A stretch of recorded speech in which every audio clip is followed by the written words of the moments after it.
En fait, en théorie, tout le monde peut être fondateur. J'avais 24-25 ans, j'avais pas d'expérience professionnelle. Et Antoine m'a proposé qu'on s'associe pour monter Kerala Venture. Je suis le CEO d'une société qui s'appelle Carbon Fact. Donc on aide des marques de mode, des fournisseurs de mode à mesurer leur impact environnemental et le réduire. Donc serial entrepreneur.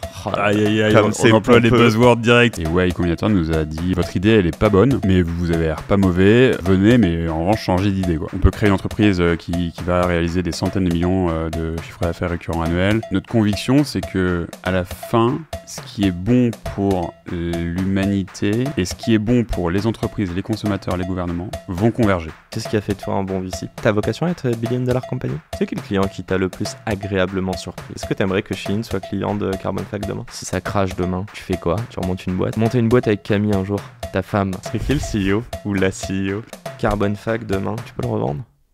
Ah! Salut à toutes et tous, c'est Yacine, bienvenue dans ce nouvel épisode de Dans la tête d'un CEO. Allez, on va pas se mentir, réveil un peu chaotique, mais beaucoup de plaisir. On a traversé Paris pour rencontrer Monsieur Marc, que j'ai dû convaincre, quand même. Vrai ou pas vrai? À moitié vrai. Ouais. Bon, comment ça va, Marc? Ça va trop bien, merci. Et toi? Bah bien, c'est le seul invité qui arrive une demi-heure en avance et qui me rappelle à quel point j'étais en retard. Donc voilà, on met les pieds dans le plat. Bon, j'ai une première question à te poser. Bon, très, très basique, t'es entrepreneur. Depuis quand? Tiens, c'est une vraie question. Est-ce que c'est depuis Kerala ou de la suite ou... Ah bah... Kerala, en 2015, c'était une forme d'entrepreneuriat. On n'a pas monté une start-up ou une société, mais un véhicule d'investissement. Donc, selon... From scratch? Ouais, donc tu peux dire janvier 2015, quoi. Ok, bon, on parle donc serial entrepreneur. Aïe, on emploie les buzzwords directs, il n'y a pas d'échauffement. Quel beau teaser, même pas besoin de le monter. Bon, t'as monté quoi? Là, ce que je fais en ce moment, là? Ouais, bah t'es CEO de quoi? On dirait dans quel cadre? Je suis le CEO d'une société qui s'appelle Carbon Fact. Qu'est-ce que fait Carbon Fact? Qui est un logiciel de mesure d'impact environnemental pour les entreprises dans l'industrie de la fashion. Donc on aide des marques de mode, des fournisseurs de mode à mesurer leur impact environnemental et le réduire d'année en année. Première question qui n'est ni sur la fashion ni sur l'impact environnemental. C'est quoi le job d'un CEO? Waouh. Réveil tardif mais philosophique. Ouais, franchement, pas d'échauffement. Non, écoute, je pense que pour bien répondre à cette question, il faut commencer par dire que ça dépend du stade de maturité de l'entreprise.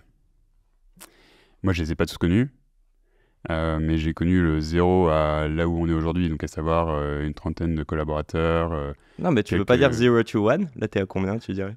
En termes de stade de maturité? Ouais, non, mais tu vois, genre, là aujourd'hui, on a une trentaine de salariés, on a à peu près une centaine de clients, on fait des millions de chiffres d'affaires.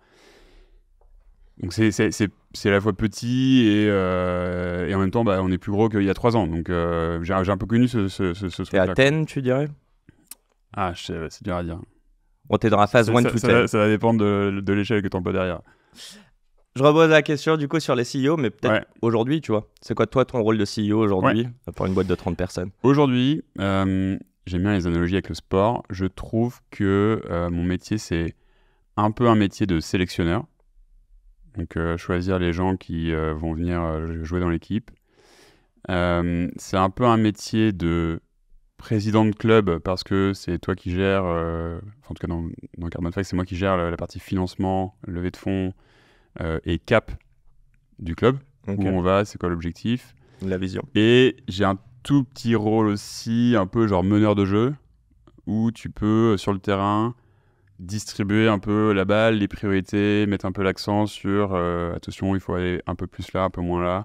Numéro 10 mais, mais après, c'est pas moi qui mets les buts, tu vois. Okay. C'est pas moi qui empêche d'en prendre. Ok. Intéressant. Bon, vas-y, c'est moi à parler foot. Hein.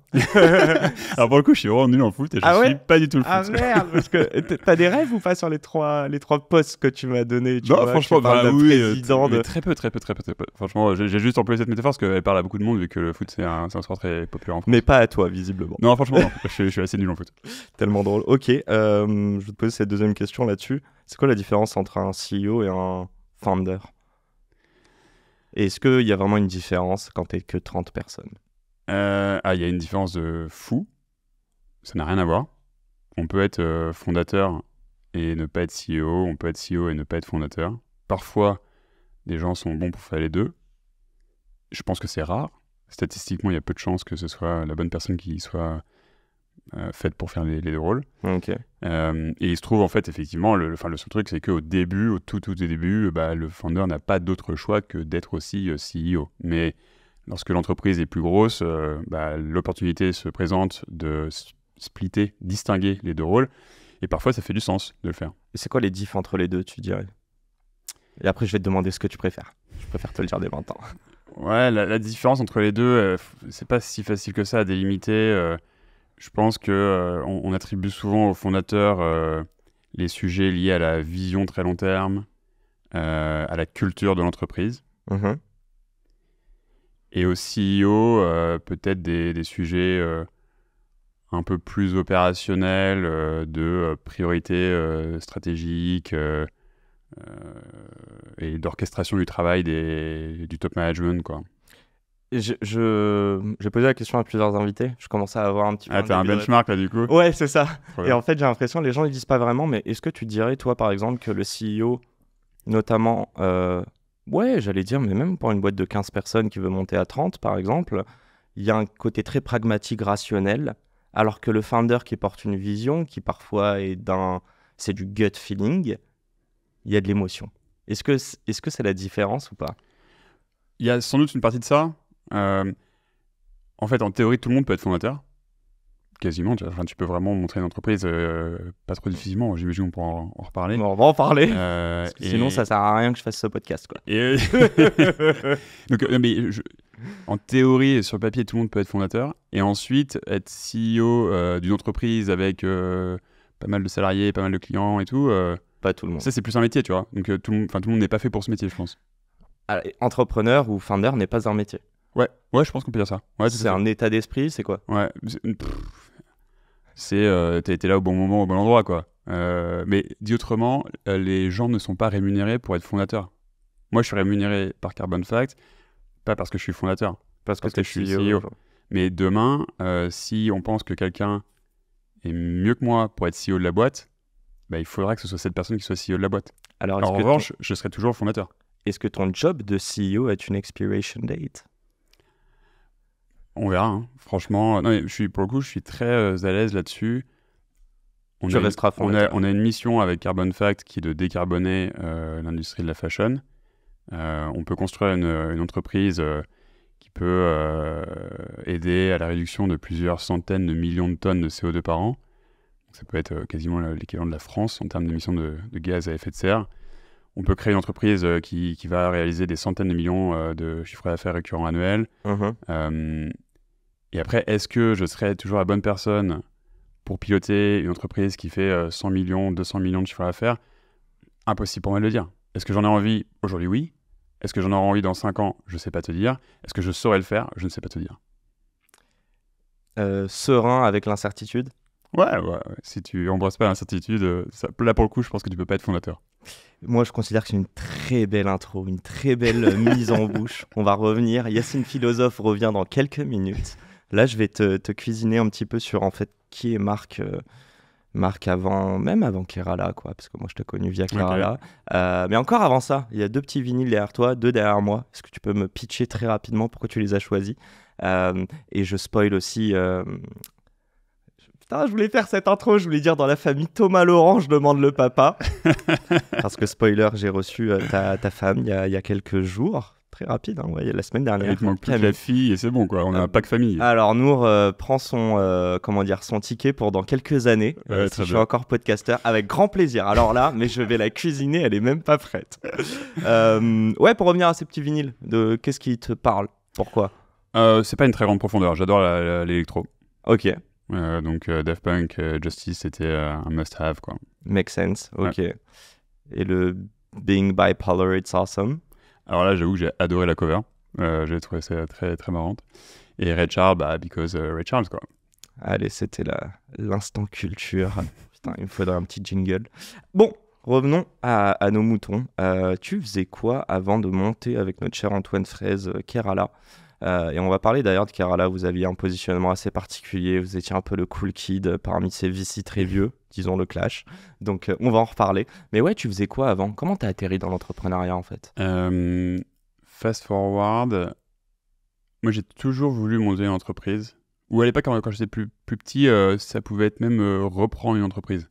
Ok, le reprenariat était déjà un truc que tu avais Ça m'intéressait. On en reparlera, j'imagine, dans les raisons pour lesquelles moi j'ai voulu être entrepreneur.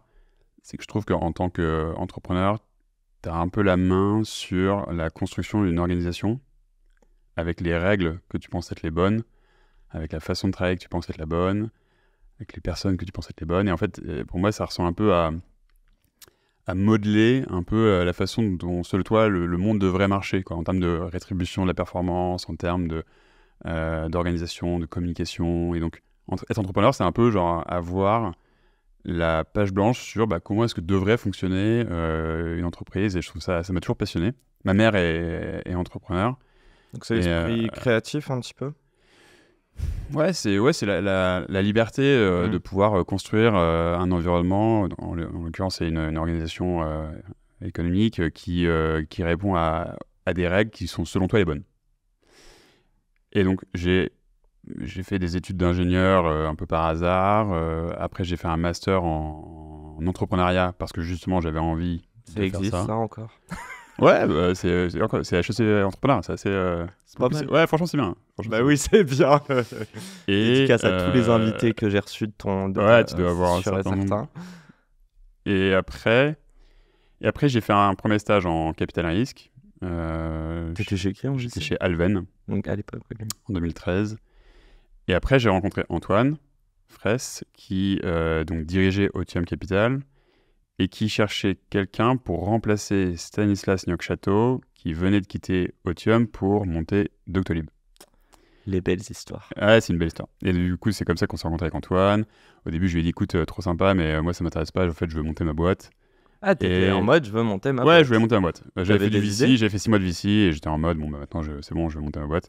Et Antoine m'a retenu par la manche en disant, non, attends, t'as pas compris, nous, on n'est pas des VC classiques.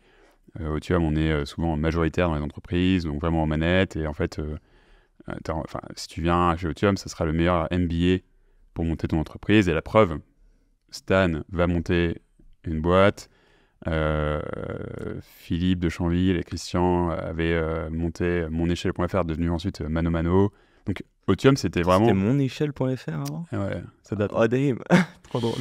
Et donc ouais, c'était un peu une usine à entrepreneurs, quoi. Donc on a fait ça et... Tu me fais une intro, founder de Mano Mano? Ah bah bien sûr, alors je les connais moins bien que sans doute d'autres invités que tu as. Ouais, je vais aller voir Antoine. Ouais, bien sûr. Je sais pas s'il me connaît, Antoine. Moi, je le connais, c'est l'essentiel. Je vais te poser cette question, juste, t'as donné tellement d'éléments. Moi, je le dis dès maintenant, tu m'as parlé de définir tes règles. Donc, as-tu eu un problème avec les règles et la hiérarchie plus jeune? Mais même avant ça, tu me parles d'entrepreneuriat assez jeune. C'est quoi tes rêves? Et t'as parlé de ta mère, après je t'ai un peu interrompu. Ouais. Si tu veux revenir là-dessus, mais est-ce que tu avais des rôles modèles? Est-ce qu'il y a des gens auprès de qui tu t'identifiais dans cet esprit créatif, cet esprit de d'écrire tes propres règles du jeu? Ah bah ouais, ma mère, sans aucun doute. On la salue. Elle avait un commerce de fleurs, donc ça c'est de l'artisanat, mais elle a construit un peu ses règles avec ses salariés. Ouais, j'ai toujours trouvé ça passionnant d'avoir une liberté. J'ai aucun problème avec les règles. J'ai été très content quand j'étais salarié, tant que je comprenais pourquoi est-ce que les règles étaient construites comme ça. Et dès lors qu'il y avait des choses qui me turlupinaient, je me disais, en fait, ça devrait pas être comme ça. Par exemple, pour en citer une parmi tant d'autres, des règles qui obligent des gens à venir au bureau, ou des règles qui vont venir limiter la rémunération variable de commerciaux, alors que même si, en fait, il y a des moments où en fait, les intérêts sont alignés. Les commerciaux. Il y a plein de règles comme ça que je trouvais un peu étonnantes dans la construction, et pour le coup, quand tu es salarié, tu as rarement l'occasion de pouvoir les remettre en question. Et là où, lorsque tu fondes ta propre boîte, c'est un peu comme si tu partais d'une feuille blanche pour écrire ta constitution. Mais t'as vu ça? Tu les as vécues, ces limites? C'est-à-dire challenger peut-être des règles et qu'on te de près, alors soit moi personnellement, soit des proches qui étaient salariés. Et en fait, je me suis dit, bon, ok, voilà, c'est un peu ça le salarié. Même à l'école, peut-être? Non, franchement, moi j'étais ennuyeux au possible. À l'école, j'étais un bon élève. Rien de spécial. Il n'y a pas grand-chose de croustillant de ce Allez, côté-là. next. Ok, non, mais j'ai très bien compris. Ok, t'étais bonne. Pas rien, comportement non plus. Non, franchement, non. J'essaie juste de comprendre une chose. Est-ce que c'est dans ton ADN et ta personnalité de challenger les choses ou pas? Moi, oui. Je te le dis cash. Donc, moi, j'ai besoin de me brûler 3 fois avant de dire le feu, il brûle. Ouais, non, franchement, je pense pas. Tant que je comprends pourquoi est-ce que les choses sont comme ça, tant que je comprends et que je suis d'accord avec le fait qu'elles soient ainsi, je les remets pas en question. Mais le jour où je suis pas d'accord, ouais, je les remets en question, mais donc, tu vois, j'ai pas... Et tu me parles de liberté dans l'entrepreneuriat. Je t'emmerde encore là-dessus. À quel moment t'as pas eu de liberté, toi? Ou pareil, c'est que des... En fait, j'ai l'impression, dis-moi si je me trompe, que c'est un reflet de la société professionnelle que t'as eu assez tôt, dans lequel tu t'identifiais pas. Un petit peu, peut-être. Tu te voyais pas en CDI et construire une carrière? Non, je pense pas. Parce que j'avais trop envie d'être aux manettes, quoi. Trop envie de pouvoir écrire les règles selon ma façon de voir les choses. Mais tu l'expliques, ça? Tu t'es déjà posé les questions? Je pense que j'ai été frustré dans certains stages avant, pas à Alven, mais avant, ou quand j'entendais des amis qui étaient dans les entreprises et que je voyais donc, qu'ils étaient confrontés à des règles parfois questionnables, hein, à minima. J'ai peut-être un peu jeté le bébé avec l'eau du bain et je me suis sans doute dit bon, si c'est pour être heurté à des règles qui sont parfois pas légitimes, je trouve, et sans avoir aucun levier pour les modifier, c'est un peu la recette de la tristesse. Donc, partons d'une feuille blanche et écrivons nos propres règles. Avec un peu de bonheur, quoi. Avec un peu de bonheur, quoi. Quel entrain, quel enthousiasme. Bon, je fast forward, on va arriver sur Kerala. J'aimerais juste savoir une chose. Bon, Antoine est un peu plus âgé que toi. Hein. Ouais. Antoine... On ne trahit pas les âges. Je sais pas quel âge il a maintenant. Il faut pas kiffer ce podcast. Ouais, il doit avoir entre... je dirais autour de 47. Il 50. est mature, il est mature. Par là. Ouais, il est encore vachement jeune, pour le coup. Mais... ça t'a fait quoi qu'un mec un peu plus âgé, quand toi tu commences ta carrière, mise sur toi? Antoine, là-dessus, il est exceptionnel, voire unique, je pense, en France. Faut remettre les choses de manière factuelle. J'avais 24-25 ans, j'avais pas d'expérience professionnelle ou quasiment pas. On avait bossé ensemble pendant 1 an chez Otium. On avait ensemble travaillé sur le deal de vente de la fourchette à TripAdvisor, qui s'est très bien passé, belle histoire et tout, tu vois. Et Antoine m'a proposé qu'on s'associe pour monter Kerala Ventures avec donc un de ses potes à lui qui s'appelle Olivier Ocelli, qui avait lui aussi monté et revendu une boîte avant. Et moi, j'étais trop chaud sur le papier. Enfin, il n'y a aucun jeune de 25 ans à qui tu dis vieux, est-ce que tu veux monter un fonds d'investissement early stage C'est pas une start, c'est...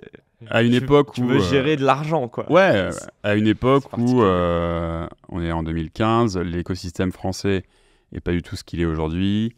Il y a quelques fonds d'amorçage, mais très peu,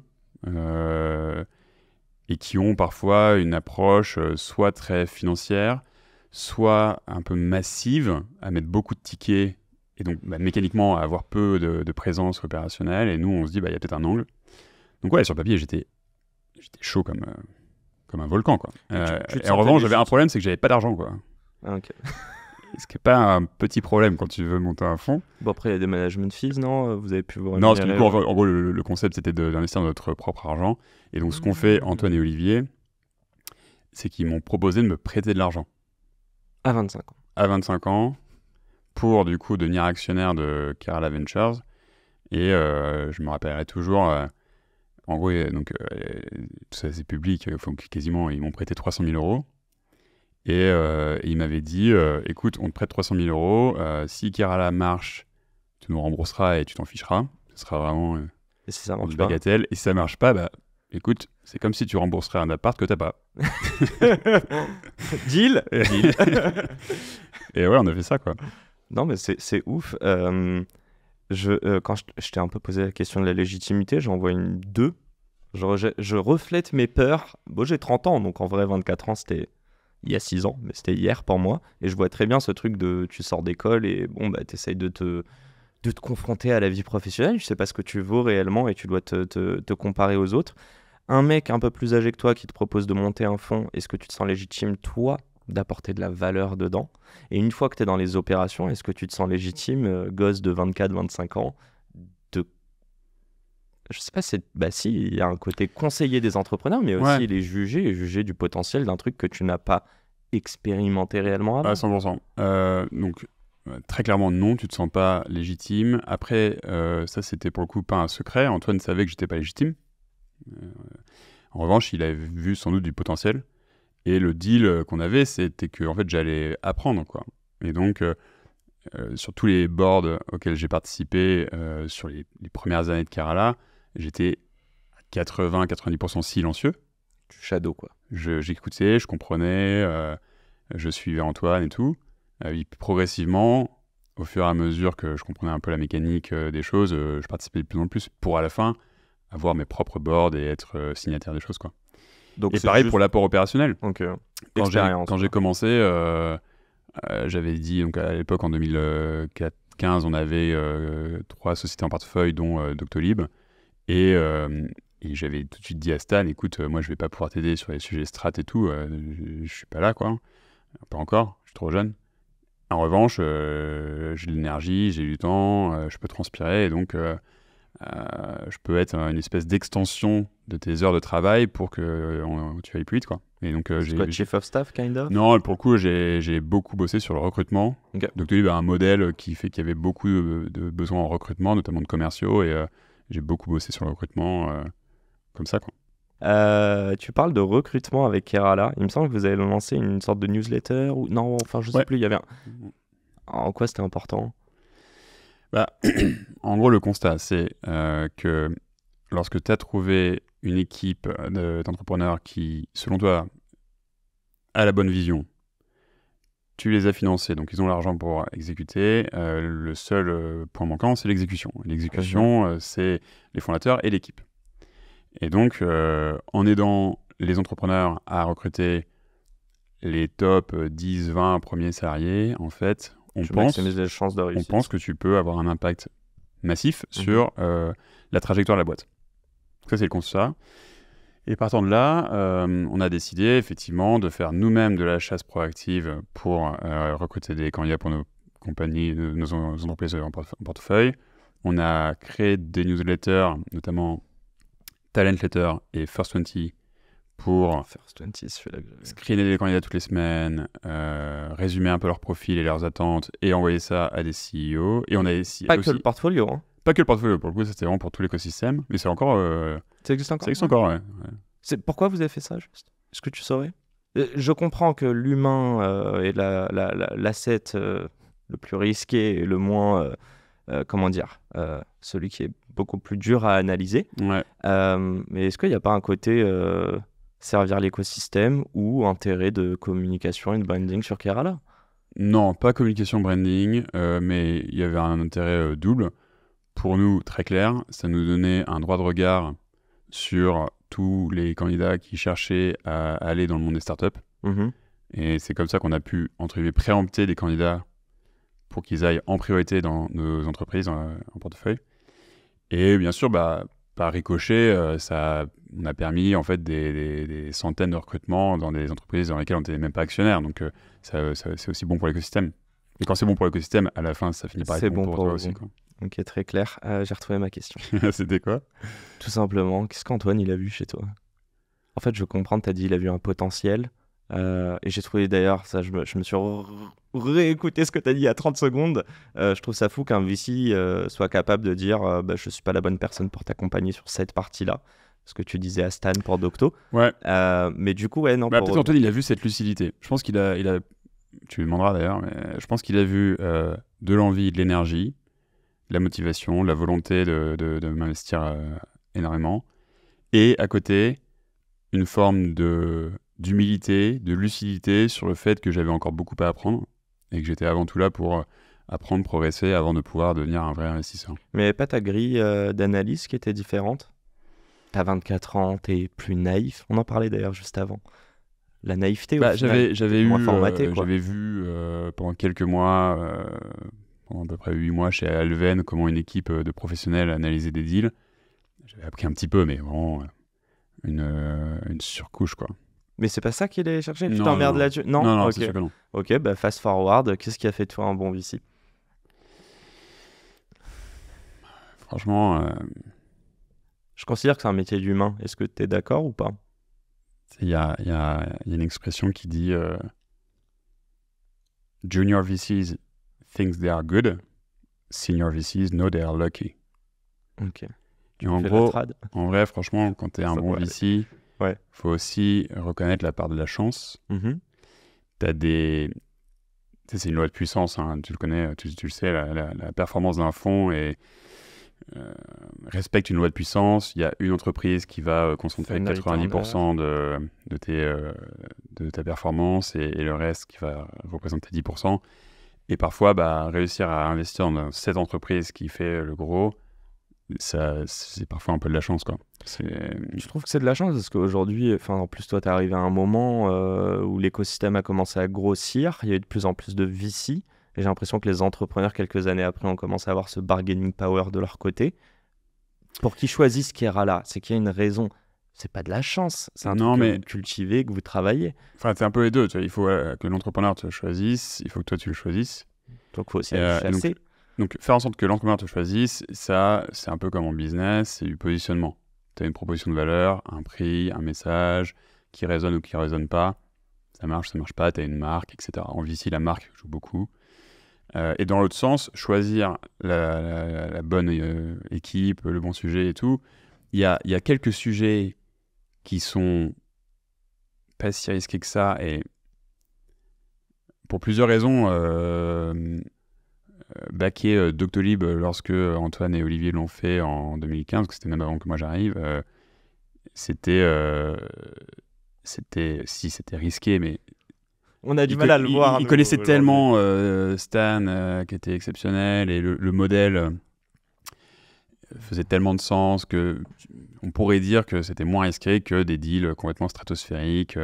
Par exemple, je trouve qu'investir dans Zenly au tout début, c'est exceptionnellement risqué. Et vous l'avez fait, Zenly? Non, on l'a fait. Okay. Et c'est juste pour ne pas citer que des boîtes dans lesquelles on a investi. Et donc ouais, je pense que choisir la bonne startup, investir dans la bonne startup, il y a une part de chance et il faut la reconnaître. Ne pas reconnaître ça, je pense que c'est manquer un peu d'humilité. On va parler d'humain et je continue dedans. Je te l'ai dit, mais je sais pas si tu es d'accord. Est-ce que le VC est un job d'humain, de relation et de... À 100%, ouais. Est-ce que l'entrepreneuriat... Dit autrement, si tu lui poses des questions financières à un VC, il y a peu de chances qu'il réponde correctement. C'est ça qui est fou. Est-ce que c'est vraiment de la finance? Non, franchement, au tout début, c'est On vraiment parle des premières levées de fonds. Hein. Ouais, en amorçage, en série A, c'est tout sauf de la finance, quasiment. Après, ça se financiarise un petit peu avec des KPI qu'on commence à regarder à partir de la série A, puis plus tu grossis, plus tu te rapproches du private equity, et là, effectivement, tu as des notions financières qui... Et plus on est dans la rationalité au final. Tout à fait. Ok. Et beaucoup moins dans l'équipe fondatrice, parce qu'en fait, en série B, série C, c'est beaucoup plus interchangeable, et tu peux complètement recruter une équipe de management professionnel. Ce qui se passe beaucoup aux US. L'histoire de Benchmark, c'était ça à la base. Hein, Ok. Et c'est là où d'ailleurs les CEO peuvent step down. Et tout à fait. Et c'est complètement dédramatisé aux US. Beaucoup plus que celle-là en France. c'est intéressant. En gros, tu dis que limite en France, un founder qui step down après la série A, c'est un très mauvais signe. Ouais, malheureusement. Alors qu'aux US, c'est stratégique, quoi. Alors aux US, je sais pas si c'est encore le cas maintenant, mais il y a eu une vraie époque où ça faisait partie du business. Tu as monté une entreprise jusqu'à la série A. Alors à l'époque, ils faisaient des IPO super tôt et tout. Comme eBay, tu vois, je parle de eBay notamment. Et donc, mettre un CEO professionnel à ce stade d'entreprise, c'était normal. C'était vraiment le passage du relais, le passage du bâton entre le founder et le CEO. Trop bien, t'as appuyé sur quelque chose qui fait mal, ça marche. Maintenant, laisse les professionnels s'en occuper et tout, quoi. Et tu crois à quoi, toi? Plus au côté français ou c'est le founder qui doit continuer? En fait, moi, je crois aux deux. Ok, non, mais ça dépend de l'histoire. Si j'ai ma casquette un peu économiste, je pense que ça fait plus de sens de séparer les rôles. Ok. Un peu comme tu sépares dans une organisation sales qui marche bien, tu vas séparer les gens qui font la prospection, des gens qui font vraiment le closing. Et donc, je trouve ça intéressant de se dire qu'il y a des gens qui sont des parfaits fondateurs pour faire le 0 à 1, et ensuite, faut laisser le gouvernail à des gens dont c'est le métier et tout. Et ça dépend du coup du founder. Est-ce qu'il a l'épaule pour être CEO? Après, rarement, je pense que statistiquement, rarement, tu as des gens qui savent faire les deux. Mais, Ça prend. mais ça peut s'apprendre un petit peu si tu le veux. Donc ça, je pense que l'aspect un peu froid. Je trouve que ça fait plus de sens de séparer les rôles. Et après, je trouve que c'est beau de voir des histoires de fondateurs qui sont encore aux manettes. Pardon, je dis fondateur, mais par extension fondateur-fondatrice, c'est pour simplifier le discours. Qui sont encore aux manettes après des années d'entrepreneuriat, quoi. Je trouve ça magnifique. C'est ça une victoire d'une entreprise, c'est que ta boîte perdure même si t'es plus aux manettes. Enfin, c'est une belle victoire pour toi. Ah ouais, carrément. Ouais. Ça crée un truc plus gros que toi. Ah ouais, tout à fait. Ouais. Je reviens à l'humain et je veux savoir, en fait, on arrive un peu à la fin de Kerala et je te pose cette question et j'ai dû la poser à Camille et je l'ai posée à tellement de personnes qui sont allées. Alors Camille, c'est ma femme, hein, pour tous ceux qui ne connaissent pas forcément. Écoute, une conversation, on est entre nous. Moi, je dis souvent, si les gens ils croient qu'on boit une bière et qu'on est en train de papoter, c'est que c'est un bon moment. Donc oui, Camille Thomas, fondatrice de Assistant Rénov, CEO, podcast probablement déjà publié. Je vous invite à aller l'écouter. J'ai promis à Camille que je te cuisinerai autant que je l'ai cuisiné, donc ne t'inquiète pas. Je me prépare. On va y arriver là, on rentre sur cette deuxième partie et sur vraiment Carbon Fact, mais avant ça, je veux comprendre une chose. Est-ce que tu as pris conscience de ta valeur après avoir côtoyé autant d'entrepreneurs et que tu as désacralisé l'exercice en te disant « moi aussi je peux », sachant que, on le redit, tu as été convaincu par Antoine de monter Kerala, mais à ce moment-là, tu voulais déjà monter une boîte. Donc, tu t'es projeté déjà. Je voulais monter une boîte, c'était mon plan. Et Kerala, ça a été une espèce de grand MBA d'entrepreneuriat. Avec une expiration date, avec une limite. C'était sûr que j'allais pas faire ça toute ma vie. C'était le deal avec Antoine et c'est exactement ce qu'on a fait. Donc, moi, j'étais chez Kerala de 2015 à 2020. Quand même. Ouais, on a quand même bossé. Hein. Non, mais je veux dire, t'as pas fait que 5 deals parce que vous faisiez un deal par an. On a fait 3 deals par an, on a fait 15 deals en tout. Ok. Que des boîtes SaaS, Marketplace, que des deals très early stage au début. On mettait entre 100K et 1,5 million. C'est quoi ton dernier deal? Tout dernier que t'as fait? Je pense que ça doit être PlayPlay. PlayPlay qui est un SaaS d'édition de vidéos pour entreprises. Qui a depuis levé avec Balderton et Insight, si je dis pas de bêtises. Donc le portfolio va bien. Ah ouais, Kerala n'est pas à plaindre. Non, franchement, tu vois, ça s'est super bien passé. Financièrement, ça s'est très bien passé. Et effectivement, quand tu es un peu sur le banc de touche et que tu vois des joueurs jouer sur le terrain, et je reprends la métaphore, ouais, tu te dis, en fait, j'ai envie de jouer, tu vois, j'ai envie d'essayer, je pense que je serais pas mauvais. Et là, c'est marrant parce que quand tu es VC et que tu montes ta boîte, ce qui est marrant, c'est que ton expérience de VC ne t'a pas exposé au vrai 0 à 1. Tu l'as vu, mais tu l'as pas expérimenté. En fait, quand tu rencontres les entrepreneurs, souvent, c'est qu'ils sont déjà en train de toucher quelque chose, il y a un tout petit peu de traction, il se passe quelque chose, quoi. Et donc souvent, tu n'as pas vu ce qu'ils ont vécu dans les 12-18 derniers mois. Et donc ça, quand toi, tu vas monter ta boîte, tu peux avoir une surprise qui, émotionnellement, peut être un peu challenging. C'est quoi, c'est la peur de la feuille blanche ou c'est se réveiller le matin et se dire il n'y a pas de tout doux, c'est à moi de la faire, en fait? Ouais, en fait, donc tu rentres dans un tunnel, tu sais pas trop combien de temps ça va prendre. Ouais, tu connais pas la durée du chemin, en fait. Tu sais pas si tu vas réussir à trouver une idée, quelque chose qui fait du sens pour des clients rapidement ou pas. Et parfois... Pour citer un exemple, quand on a commencé à réfléchir à monter une boîte avec Romain et Martin, mes co-founders de Carbon Fact maintenant, Salut. On regardait au début des sujets autour de l'efficacité énergétique dans les bâtiments. On faisait des tests de prospection, on disait voilà, on a déjà le produit qui marche et tout, est-ce que ça vous intéresse qu'on en parle? On ment pas, on anticipe. Et quand ça marche pas, tu ne sais pas si tu es en train de pitcher la bonne idée, mais juste que tu es mauvais en sales, tu le fais mal. Ouais, mauvaise communication. Tu es bon en sales, mais tu pitches un truc qui marche pas. Ou tu es bon en sales, c'est un truc qui marche, mais juste ça prend du temps. Sois patient, ils n'ont pas répondu en 2 semaines, ça va venir. Et ça, quand tu itères sur des idées, tu ne sais pas si tu es dans le cas de figure 1, 2 ou 3. Et même donc tu ne sais pas ce qu'il faut changer, quoi. Il n'y a pas un quatrième qui est le biais que tu peux avoir sur... la réceptivité de ton prospect? Donc, c'est-à-dire, est-ce que c'est un problème? Est-ce qu'il est prêt à payer pour ça? Est-ce que c'est un problème qu'il connaît déjà? Ça, du coup, je mets ça dans la catégorie 2, à savoir, t'es bon en sales, mais tu vends un mauvais produit. Ok. C'est pas la bonne proposition de Donc, valeur. t'as mal fait ton... Tu vends un truc qui ne marchera pas, mais tu le fais bien. Mais tu le vends bien, mais c'est un produit qui ne résonne pas chez ton prospect. Je parlais juste d'une chose, c'est le 0 to 1. C'est intéressant que tu dis ça parce qu'en vrai, de vrai, ta boîte, tu commences à la monter quand tu y penses le soir avant d'aller te coucher. Quand tu commences à planter une première graine dans ta tête, j'aimerais comprendre, la feuille blanche, tu t'étais jamais réellement retrouvé face à ça. Est-ce que tu as eu des moments de doute? Comment tu as fait pour pallier à ces doutes? Est-ce que c'est ce moment où tu veux nous parler de Camille? Mais je suis sûr et certain que tu t'es aussi entouré d'autres pairs dans l'écosystème et qu'à ce moment-là, tu as eu des questions que tu leur avais jamais peut-être posées avant, quoi. Comment on fait pour garder le cap?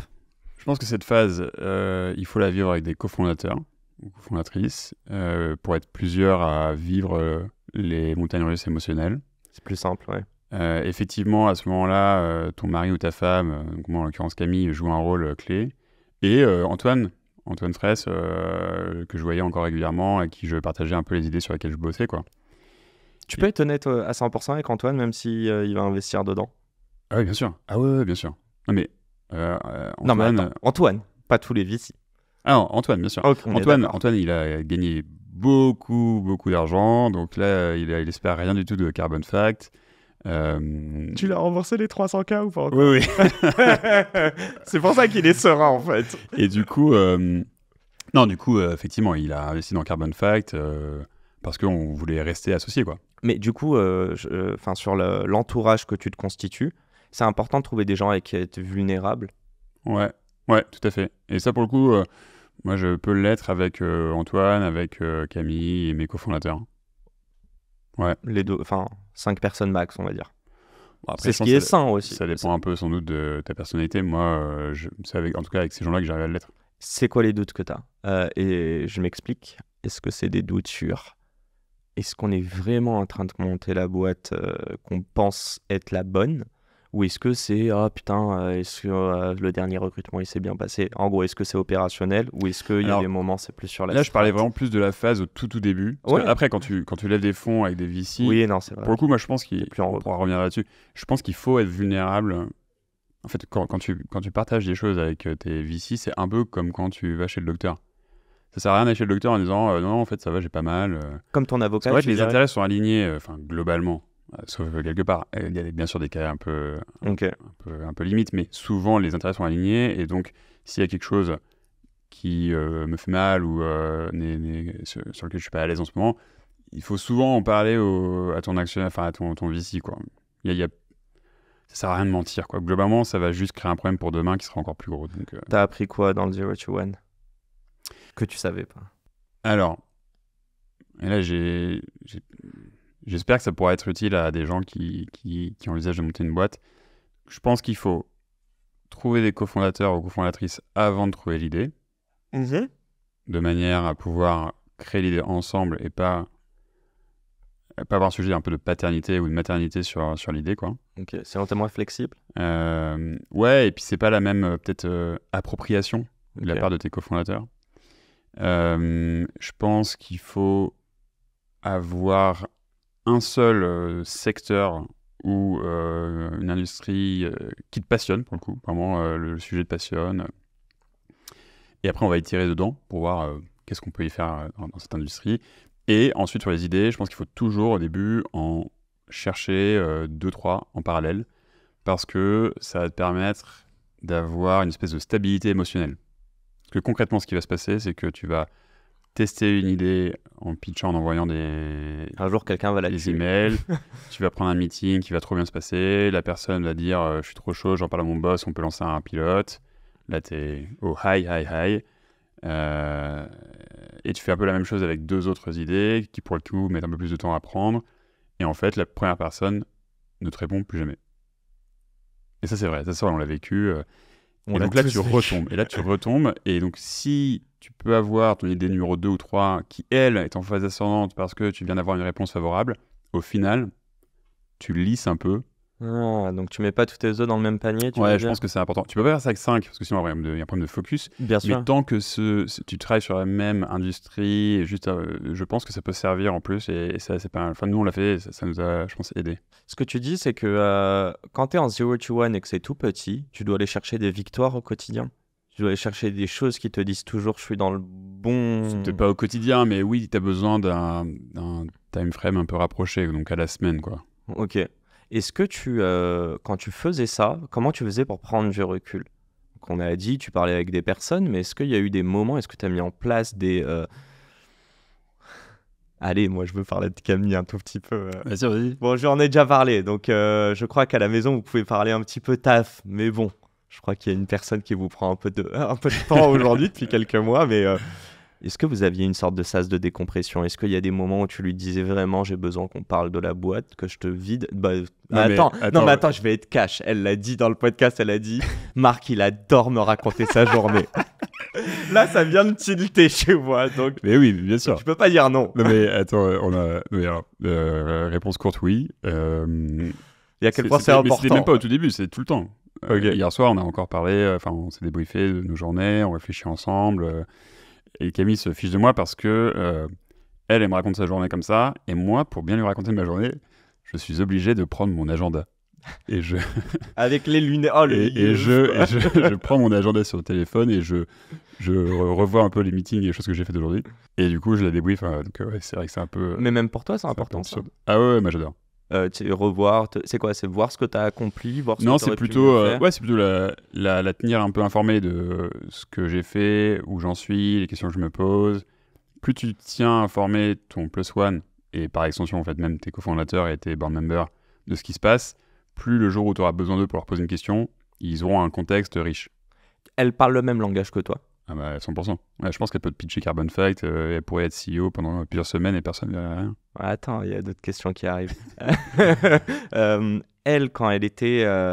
Ouais, elle était encore en VC quand tu as monté Carbon Fact. Ouais, c'est vachement consanguin tout ça. Non, mais. Non, elle C'est était... ça que je voulais dire. elle était Elle était chez Briga. alors je crois qu'elle venait tout juste de partir...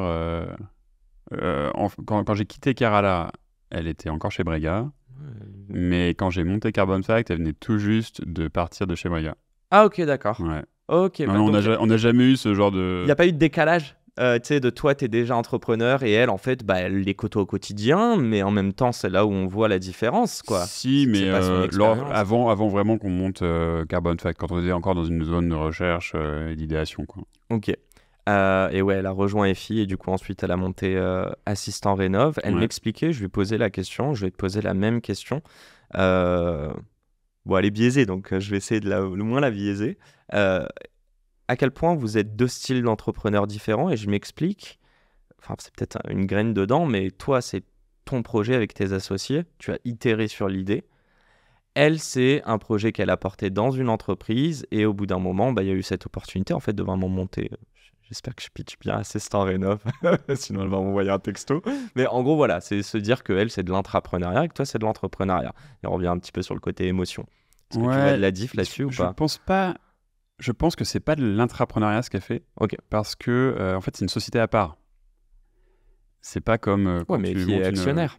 Même si Oui, je mais sais on en a parlé, c'est deux- l'audit, c'est deux- le conseil. c'est deux là-dessus. sociétés à Mhm. part. Donc, pour moi, entrepreneuriat, c'est plutôt si tu lances une idée, une cellule d'innovation au sein d'une grande boîte, mais il n'y a pas d'action et c'est pas une société à part, quoi. Ok. Là, pour le coup, il y a une société à part. Camille, elle est présidente, ouais. mandataire social. C'est de l'entrepreneuriat. La seule différence avec nous, c'est qu'elle a un actionnaire qui est majoritaire, voire total dans EFI. rien, ouais. Mais par contre, donc sur le côté émotionnel, en fait, tu dis que vous pourriez avoir monté, ça aurait pu être l'inverse, mais qu'en fait, c'est dû à vos personnalités. Que c'est toi qui aimes aussi prendre ce temps, tu vois, de raconter toute ta journée en détail, alors que peut-être qu'elle le fait moins en détail. Ouais, je pense que... Qu'elle s'occupe de nous, elle, quoi. Bah, elle bosse, quoi. Non, mais ouais, je pense qu'elle... Si, non, mais elle me partage bien sûr ses journées. Et je connais très bien son équipe et ses sujets du moment. Mais ouais, peut-être que je suis un peu plus bavard qu'elle. T'es plus susceptible qu'elle sur ta Susceptible, boîte. Ouais. Ah non, Non, pas du tout. Ah, ouais, non, Non. pas du tout. Non, je dis, je suis plus bavard qu'elle. Non, je sais. Moi, quand je te dis susceptible, c'est que même si vous en discutez, recevoir une mauvaise information, est-ce que ça te... Tu Ah vois non, trop pas. Non. Ouais, franchement, non. Ok. Enfin, moi, j'ai une grande culture de feedback, j'adore, et je suis vraiment pas susceptible. C'est quoi tes moments de génie? Et quand je dis tes moments, c'est les endroits ou les temps. De génie? Ouais. Tu sais, et quand je dis génie, c'est... excuse-moi, c'est un mauvais mot. Je veux vraiment parler de créativité. Aïe. Aïe. Je pense pas être très créatif comme garçon. Je pense pas avoir de moment de génie. Non, je suis... Ok. Il n'y a pas de moment où tu bosses mieux? Non, pas forcément. Non. Je veux parler d'une chose, c'est Carbon Fact. L'idée vous a pris combien de temps avant de la trouver? Comment vous l'avez trouvée? Pourquoi? On est d'accord, hein, mode et environnemental. Ouais. Pourquoi? Alors, l'histoire, c'est que donc, on voulait, avec Martin et Romain, monter une société qui participe à la décarbonation. Pourquoi? Parce qu'il fallait faire du sens un petit peu. Ouais. Bon, pour le coup, on voulait monter une boîte qui attaque un gros sujet. Après, il n'y a pas que le climat, mais quand même, quand tu étudies un peu les choses, le climat, c'est quand même Il dans le semblerait. top 2, je pense. Donc ouais, on voulait travailler sur le climat. Et après, on n'avait pas d'appétence particulière sur la fashion ou autre. On a essayé plusieurs secteurs, du bâtiment. On a cherché à décarboner le cloud computing. Le cloud Donc, computing. les data centers. C'est avec cette idée qu'on a postulé à Y Combinator Ah, sur le... Ah ouais? en avril Ah, c'est drôle. 2021. Et Y Combinator nous a dit votre idée, elle est pas bonne, mais vous avez l'air pas mauvais. Venez, mais en revanche, changez d'idée, quoi. Et donc, Putain, ils font ça, ouais, ici? Bah ouais, ça leur arrive, je pense, parfois. Attends, le message, il est positif ou négatif? Ouais. Bah, T'as ouais ici, mais on te dit faut que tu pivotes. Loigo et non, mais ils nous ont quand même expliqué pourquoi ils pensaient ça, et on s'est rangé derrière leur raisonnement. C'était effectivement sensé. Donc non, on a rejoint Y Combinator en juin 2021. Attends, il est ouf le message sans de idée, dire... quoi. ouais, mais il est encore plus ouf. C'est-à-dire qu'en fait, l'idée, c'est, comme on dit, 1%, 99 d'exécution. Et en fait, on sait qu'on a les 3 bons gars pour exécuter. Donc, c'est pas grave, Ils se l'idée. disaient que ces trois gars, statistiquement, ils vont sans doute être plutôt dans le top 50% plutôt que le bottom 50%, quoi. Ok. Bon, ça veut pas dire que ça réussit, un top 50. On verra bien. hein. Ouais, on verra bien. Non, ouais, je vous le souhaite. Non, je mais veux dire vas-y, même. vas-y. Ok, vas-y. Attends, et donc, du coup, quand vous arrivez chez... Donc, YC dure combien de temps, sachant que vous l'avez fait 3 en mois. remote? 3 mois en remote, parce que c'était juste post-Covid. Et là, c'est itération vénère au quotidien. Ouais, effectivement, il y a des cycles assez rapides C'est pas facile, hein. d'itération. C'est là où c'est plus facile d'être à 3, j'imagine. C'est plus facile d'être à 3. C'est très, il y a beaucoup d'énergie, c'est très émulant parce que il y a plein de sociétés qui vivent la même chose en même temps que toi. Elles n'ont pas toutes le même stade de développement. Certaines font Y Combinator alors qu'elles ont déjà 2 ans derrière elles. Ok. Mais non, c'est très émulant et Il y en a c'est qui ont déjà grisant. des clients? Ouais, tout Ouais, à fait. ok, Il y en a qui font d'accord. quand même beaucoup de chiffres d'affaires et tout. Vous... Attends, on va juste faire YC après, mais juste là-dessus, je vois très bien, t'as un bon souvenir ou pas de cette période? Et quand je dis de cette période, c'est pas YC, mais c'est vraiment cette émulation collective que vous avez à 3, à Ouais. essayer d'éditer. Est-ce qu'il y avait un paperboard et vous étiez en mode, ok, on se parle pas pendant 10 minutes, on poste, on met 5 idées à plat et après on compare ou... Ouais, Non, j'ai rien de croustillant à te raconter non, si, là, si, Yacine. je vais quand même te donner des nuggets. Non, mais oui, si, c'était un peu une période super intense, avec des idées qui changent régulièrement, des tests sur le marché. Dès qu'il y avait une opportunité de faire un pilote, on avait les yeux grands ouverts, on était trop contents. Et je me rappelle particulièrement de cette période, c'est que donc Y Combinator, pendant son programme, fait intervenir des entrepreneurs qui sont maintenant à la tête de grosses boîtes comme Airbnb, Brex. Et ce que j'avais adoré, c'est que ces gens-là, donc vu que ça fait partie de la communauté YC, ils partagent des choses qu'ils ne partagent pas en public. Et ils nous avaient montré un peu le derrière de la scène où tu vois les premiers, ils nous ont partagé par exemple les premiers emails envoyés en back-office de Brex, donc qui est une banque, qui est un équivalent de Conto aux États-Unis. Et du coup, tu te dis, ouais, c'est incroyable. En fait, ils ont commencé avec un back-office complètement pété, en envoyant des emails foireux depuis une adresse Gmail. C'est rassurant, non? Ouais, tu te dis, ok, en fait, tu vois, ça n'a pas été un truc aussi beau et bien et léché shiny qu'on depuis le début. Donc, Ça, encore une fois, ça désacralise l'entrepreneuriat et ça, j'aime bien. Et donc, ça nous a donné beaucoup d'énergie, ouais. Est-ce qu'on sacralise trop l'entrepreneuriat en France? Ouais, de manière générale, je pense qu'on sacralise beaucoup plein de métiers. Ouais. Mais ça fait partie un peu du rêve sans doute aussi. Mais oui, c'est sûr qu'il y a un peu un mythe. Il y a une partie du mythe de l'entrepreneuriat qui est vraie. C'est sûr que tu as des montagnes russes émotionnelles. C'est sûr que tu as des moments de stress. Tu dors moins bien que d'autres métiers sans doute. Mais des gens sauvent pas des vies. on sauve pas Pas des tous. vies, Quelques boîtes peut-être. Mais... Nous non en tout cas. Mais ouais, c'est sûr que au total c'est sans doute un peu trop sacralisé. Ouais. Enfin, Et est-ce on en que- fait trop une montagne alors que finalement, si tu mets un pied devant l'autre, ça finit par marcher quand même. J'ai l'impression que tu sais, aux US, ils sont en mode go for it, tu vois, et tu sais, cet enthousiasme et tout très débordant qui, nous, on le trouve très cringe, tu vois. Au bout d'un Ouais. moment, on est en mode arrêtez, les gars. Mais nous, en France, à force de refléter nos peurs, et c'est ce que je fais en plus avec toi dans le podcast, mais tu vois, dire putain, c'est dur, et si, est-ce que à force de dire ça, on décourage pas les gens à se lancer? Peut-être, mais du coup mon message aujourd'hui c'est que c'est pas dur. Ok, c'est vraiment pas dur. Franchement, on va c'est en pas parler dur. juste après, mais C'est- tu prends du plaisir, en tout cas, je dans prends du cette douleur, plaisir, quoi. je vois ma fille le matin et le soir. Je dîne Merci tous les soirs. pour la Je liberté. bosse jamais après 18h30, 20h. Tu bosses le week-end parfois? Jamais le week-end. Ah ouais, ok, donc tu te mets... Mais tu mets des tunnels à Camille. Mais je Le vais soir. tunnel à Camille. Camille, c'est mon board member indépendant. Trouver une femme board member indépendant et gratuite surtout. Dédicace Camille. Attends, je vais revenir là-dessus. Donc ok, vous sortez d'OIC, vous avez votre idée, c'est bon, c'est fashion et... Enfin, toujours dans l'environnement, mais sur l'industrie de la fashion. Donc l'idée qu'on veut tester pendant Y Combinator, c'est de créer une espèce de Wikipédia de l'empreinte carbone de tous les produits de consommation. Donc imagine une plateforme dans laquelle tu tapes chaise, micro, tasse à café, et on te donne l'empreinte carbone. Okay. Si tu tapes un modèle précis d'une marque, eh bien soit la marque a payé et nous a donné de la vraie information, et donc son empreinte carbone sur ce produit-là est précise, que tu avec un vérifies, petit du coup, logo j'imagine. vérifié, un peu comme Trustpilot. Ok. Soit elle n'a pas payé, et donc on se base sur les informations qu'on a en ligne, et donc c'est approximatif. Ok. C'est ça l'idée. Pour commencer ça, qui trop embrasse mal étreint, on se focus sur une industrie, on prend la fashion pour plusieurs raisons, et dans la fashion, on prend les chaussures pour être encore plus focus, et dans les chaussures, on prend les sneakers. Ok. Donc on est vraiment genre très Ok. niche au début. Et on commence à faire ça, on commence à onboarder à gauche des marques, plutôt avec un ADN sustainable pour mesurer l'impact environnemental de leurs produits.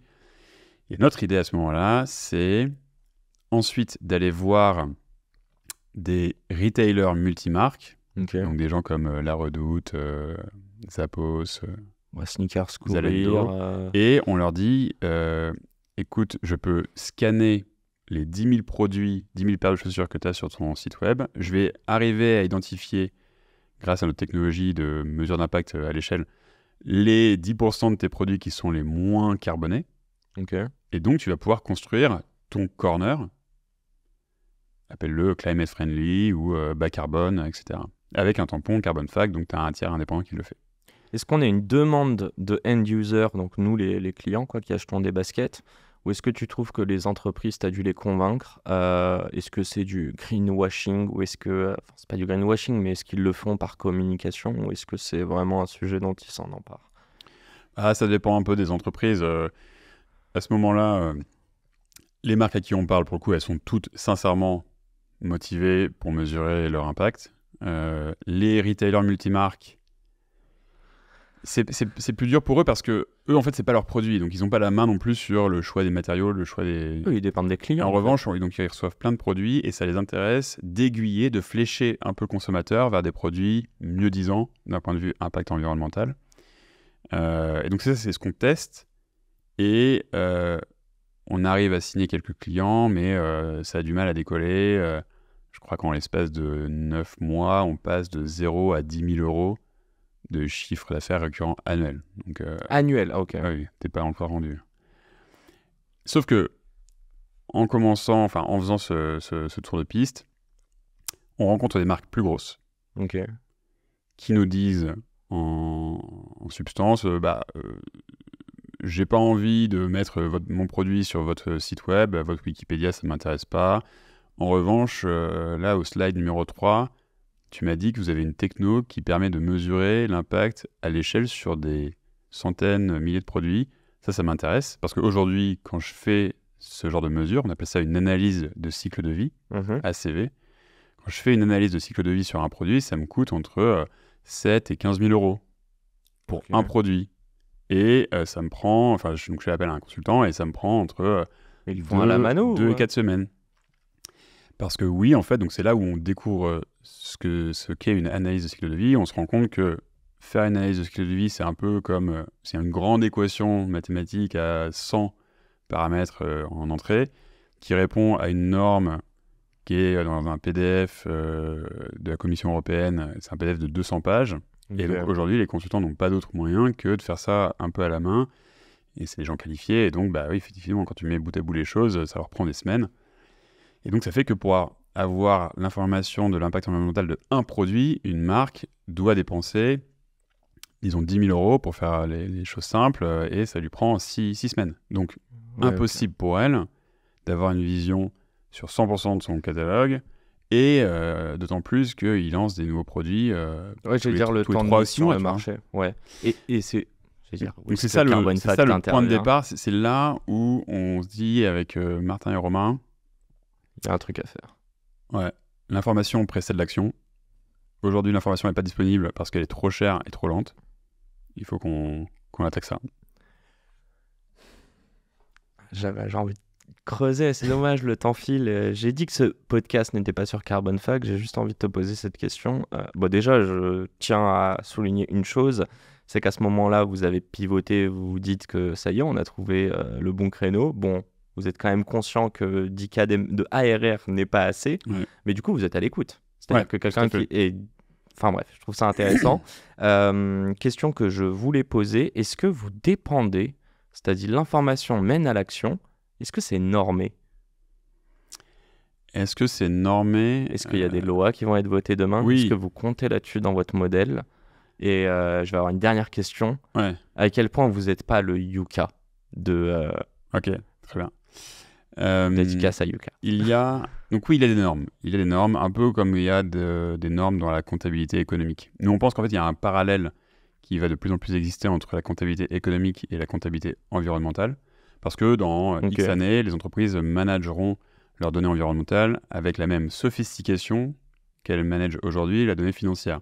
Si on arrive à avoir ces infos et à les traquer. Tout à fait. Et donc, c'est ça la vision de Carbon Fact, c'est d'apporter une solution logicielle très sophistiquée pour que les entreprises aient accès à de l'information précise, automatisée, des outils de budgeting, modeling et de reporting automatisé.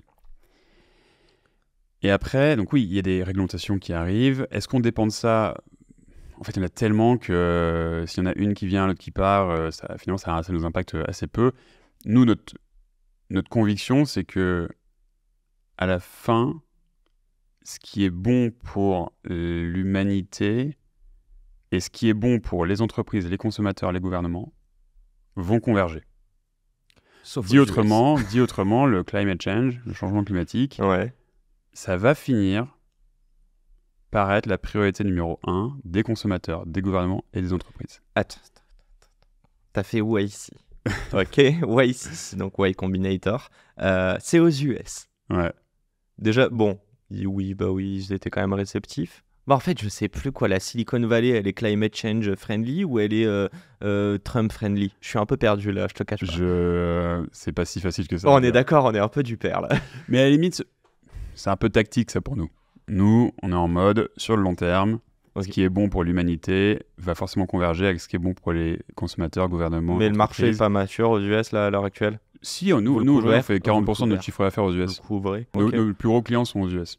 Ok, d'accord, donc quand même. Ouais, non, franchement. Ok, mais t'as pas une pédagogie, évangélisation, éducation à faire là-bas, quoi ? Franchement, non, ça va. Et limite, en fait, il y a aussi un peu moins de concurrence aux US. Enfin, ma directrice commerciale me tirerait les cheveux si je disais ça, mais je trouve que c'est Voilà, un peu plus facile aux US qu'en Europe. Non. Et ouais, je vais te poser cette question sur Yuka. Je Ouais. m'explique, Yuka, bon, ils ont augmenté là, je sais plus combien ils sont, 1 million d'utilisateurs, mais je crois qu'ils étaient à 42 millions c'est à top, l'époque où il y en avait que très peu aux Je US. suis un grand fan. Bah, donc voilà, ils ont bien expand. Par contre, leur business model est très particulier et c'est pas du tout une boîte qui a vocation à devenir billion dollar company. Enfin, je crois, Julie, si je dis des bêtises, ne m'en veux pas. Mais je veux comprendre un petit peu, c'est quand même une référence sur ouais, l'impact. Alors, c'est pas l'impact environnemental, enfin, si, mais il y a aussi C'est plutôt santé, je pense. santé. Ouais, mais je me demande si. Non, Ils ont lancé un m'a- peu, Je sais pas. Bon, en tout cas, où ça doit suivre. En tout cas, je l'espère. La différence avec Yuka, Mhm. Yuka, je pense que c'est un succès parce que ça impacte, en tant que utilisateur, ça impacte Ta santé. ta santé à toi demain. Donc, c'est direct. Si tu Ouais, je changes vois ce que tu veux dire. ton alimentation, c'est tout de suite. Le climat, c'est une initiative qui doit être collective parce que tout le monde est responsable et ça impacte tout le monde. Et l'impact, il se ressent pas tout de suite. Il y a une inertie telle dans le système climatique qui fait que tes actions aujourd'hui se verront peut-être dans des années. Et donc ça, pour l'animal que nous sommes, Ouais. c'est très dur. Ok, c'est pour ça que tu fais du B2B plus que du B2C. C'est pour par ça, exemple. c'est pour ça qu'on fait du B2B. Ok. Ta vocation à être billion dollar company? Nous, on a vocation à à participer à la résolution de la crise climatique. Et on pense que si on remplit notre mission, ça peut effectivement avoir comme conséquence qu'on ait une taille de plusieurs centaines de millions d'ARR. Donc, est-ce que c'est une billion dollar compagnie? Je ne sais pas, mais en tout cas, c'est ça la taille du chiffre. Plusieurs centaines de millions d'ARR. Je Ouais, crois ouais. que vous les avez Juste sur la fashion, la value. la fashion, c'est 2% du PIB mondial. Mhm. Juste sur cette industrie-là, on peut faire une boîte entre 1 et 3 milliards de chiffre d'affaires. Il me semble, c'est quoi? C'est la deuxième industrie la plus polluante? Enfin, c'est dans le top Ouais, 3, en tout cas, je c'est entre 5 et 10% des gaz à effet de serre mondiaux. Je crois qu'on pollue plus qu'avec l'avion si on voyage Ah oui. 2-3 fois par an versus avec nos sapes. L'avion, ça doit être autour de 2%. Ouais, c'est ça. Ouais. Après, la fashion, il y a aussi des sujets d'allocation. Tu vois, genre, est-ce que le mouton dont tu prends la laine, est-ce que tu le comptes dans agriculture ou fashion? Pareil pour les transports. Mais bon, à la fin, oui, c'est ordre de grandeur, c'est 5 à 10%. J'ai une question bonus, elle va te faire rire. Vas-y. Christophe Castaner. Non, si, Christophe Castaner. Tu vois de quoi je parle ou pas? Ouais, je vois que tes images de quoi tu parles. Ouais, ok, donc devenu conseiller RSE pour Shein. Ta. Qu'est-ce qu'on en pense, cher Marc? Franchement, Est-ce qu'il va vraiment faire du bien à Shein, cette marque de fast fashion pas de commentaires. On est d'accord que c'est les pires élèves de votre industrie? Pas de commentaires. Ah ok, alors j'ai une vraie question. Est-ce que tu aimerais que Shein soit client de Carbon Fac demain? Ça, c'est très intéressant. C'est très intéressant Putain, j'avais dit pas de politique en plus. parce que, non mais, en vrai, je suis sincèrement intéressé à la réflexion là-dessus. Si ta mission, c'est de décarboner l'industrie de la fashion, Tu dois bosser avec tout le monde. il faut travailler avec tout le monde, toutes les forces qui veulent se décarboner, qui sont sincèrement motivées par la décarbonation, quel que soit leur pays de provenance, quel que soit leur modèle, leur logo, leur couleur. Et j'irais même à dire qu'il faut même en priorité travailler avec ceux qui mettent le plus de volume ou qui sont le plus impactants sur le climat. Ok. Donc, c'est un sujet Top down, bottom up. intéressant, tu vois. Ok. Je trouve que c'est pas facile d'avoir un avis tranché là-dessus. Et vous vous attaquez au gros? Au très très Ah gros. oui, nous, dans nos clients, on a des marques qui sont au-dessus de 5-10 milliards de chiffre d'affaires. Ok. Tu donnes des noms ou pas? Ah oui, bien sûr, tout est public sur notre site. Hein, C'est qui le client où tu te dis... C'est qui le client qui t'a le plus agréablement surpris? Où tu t'es dit, ah, celui-là, on aurait pris du temps à le convaincre, normalement. Ah, franchement, je sais pas.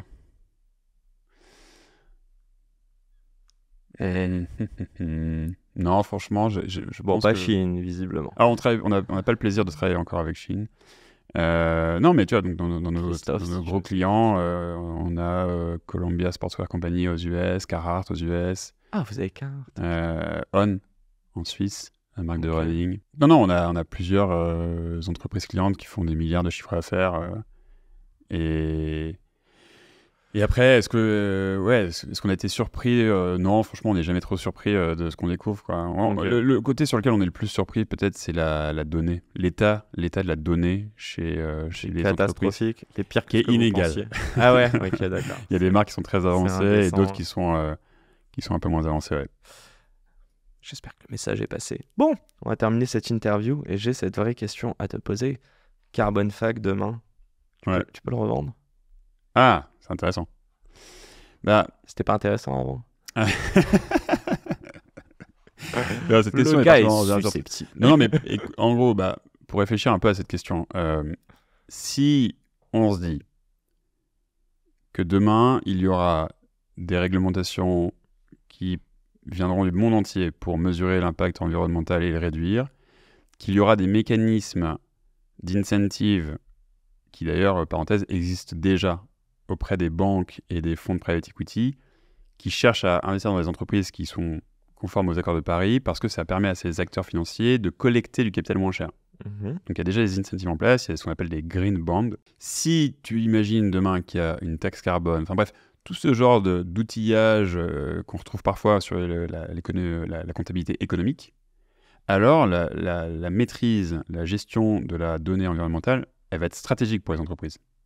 Et donc demain, souhaite de tendre vers ça. demain ça peut faire complètement du sens pour un gros acteur logiciel type ERP d'ajouter une verticale climate management dans son offre. Pourtant, il pourrait très bien le faire dès maintenant. Il le fait pas parce qu'il a d'autres focus.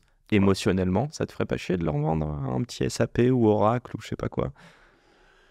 Un vieux de la vieille. Franchement, si on pense que c'est ça ce qui permet de remplir la mission, si on pense que ça peut enrichir les salariés qui étaient là, qui ont pris un risque avec nous depuis le tout début, si on pense que ça peut recycler l'argent des business angels qui ont cru en nous dès le début, si on pense que ça peut enrichir les fonds d'investissement qui ont pris un Vision risque... et argent. Ouais. C'est les deux choses. Ok.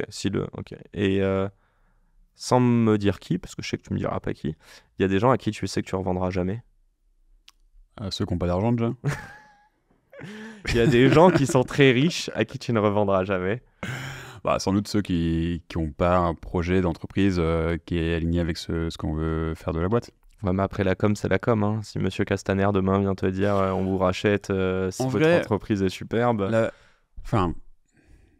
L'avantage, je sais pas si c'est un avantage, mais la chance qu'on a quelque part avec mes cofondateurs, tous les trois, c'est qu'on a eu de la chance par le passé et on n'a pas besoin de gagner de l'argent maintenant. Donc vous êtes ok. Donc en fait, on va pas vendre juste pour des raisons financières, quoi. Ok, très clair. Donc le coût d'opportunité pour toi, c'est pas si énorme. On est plutôt dans une logique on adore ce qu'on fait au quotidien, le sujet nous botte, on kiffe les gens avec qui on travaille, on a un boulevard, le problème il est là, il est énorme et il est encore là pendant longtemps. Il me semblerait. Donc let's get to work.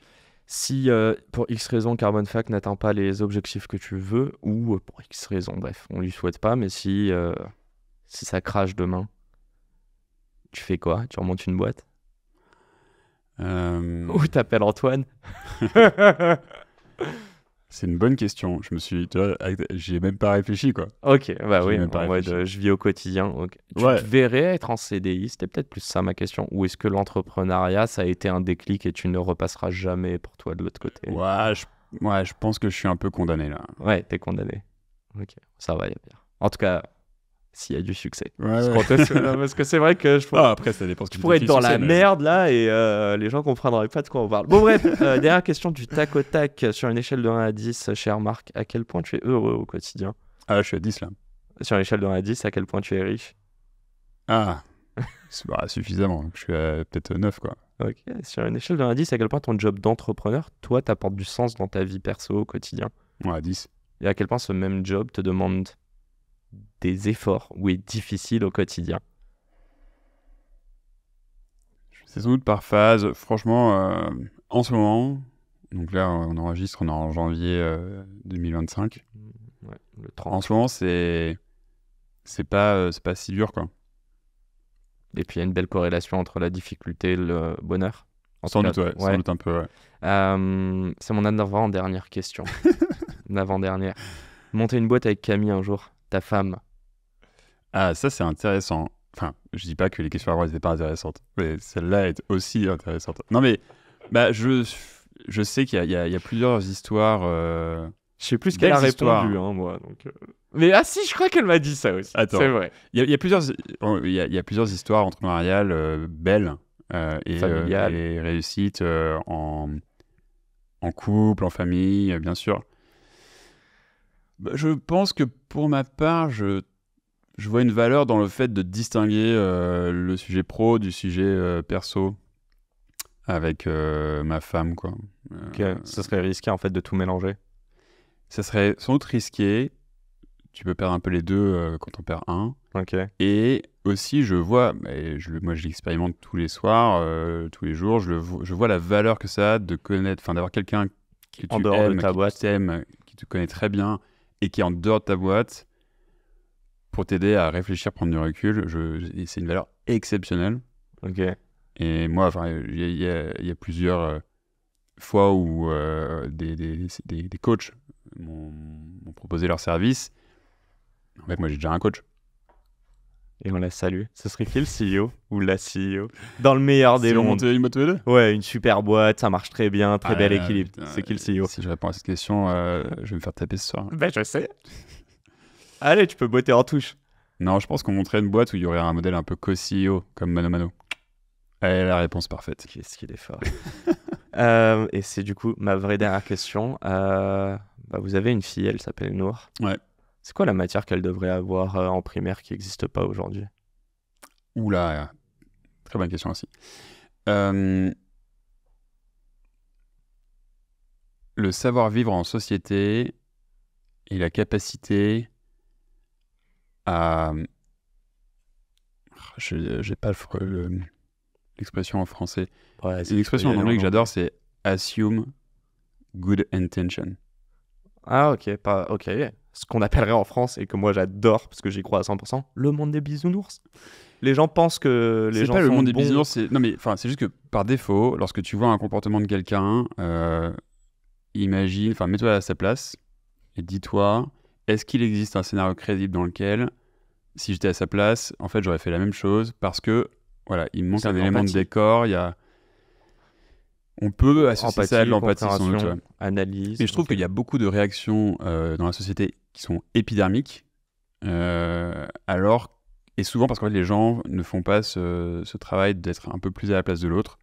Et ça vaut pour des métiers différents, des classes sociales différentes, des positions politiques différentes. Et donc aujourd'hui, quand tu vois à quel point le monde et l'espace politique en France est polarisé, je pense qu'une partie du problème vient de cette incapacité à se mettre à la place de l'autre et à chercher un compromis et à comprendre comment est-ce que je peux voir le monde à travers les yeux de l'autre.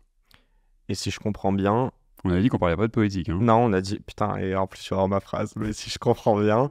Mais c'est bien, c'est plus social et sociétal. Comprendre l'autre permet de ne pas être extrême dans ses pensées aussi. Je pense, ouais. Ouais. C'est d'atténuer, de lisser. Bon, bref, on a dit qu'on ferait pas de politique. Mais j'adore ce que tu dis. En fait, tu dis qu'il y a un côté compréhension de l'autre, il y a un côté empathie, sensibilité, mais en même temps, il y a aussi qui sommes-nous et notre place, j'imagine, par rapport aux autres et comment on interagit. En fait, ouais, je sais pas si c'est du savoir-vivre ensemble. Ouais, on peut dire ça. L'expression est sans doute un peu galvaudée, mais ouais. Bon, it's a wrap. Merci pour ton temps. On Merci a à un peu toi. croqué, on a fait 1h15. Mais j'ai pris beaucoup de plaisir, ça va? Je suis pas payé à l'heure, donc... Ça va être Merci à toi. un quart de ton TJM. Merci à tous de nous avoir écoutés. Un grand merde à toutes les personnes qui entreprennent. Voilà, une petite victoire après l'autre. Et surtout, l'entrepreneuriat, c'est pas si dur si vous prenez du plaisir et que vous y mettez de la passion. C'est pas si dur. Donc voilà, et devenez riche comme Marc. À la semaine pro pour un nouvel épisode. Ciao, ciao. C'est déjà la fin de cet épisode. J'espère qu'il vous a plu. Si c'est le cas, pourquoi vous nous le diriez pas? Laissez-nous un petit commentaire, un petit like, partagez-le à des amis, des personnes qui seraient susceptibles d'aimer cet épisode. Et n'hésitez pas non plus à nous proposer des invités pour les prochains épisodes. Le prochain épisode sort lundi, je vous laisse vous abonner dès maintenant. Et encore une fois, merci de nous soutenir et de nous écouter. Un grand merde à toutes les personnes qui entreprennent. Et à très vite pour un nouvel épisode. Ciao, ciao.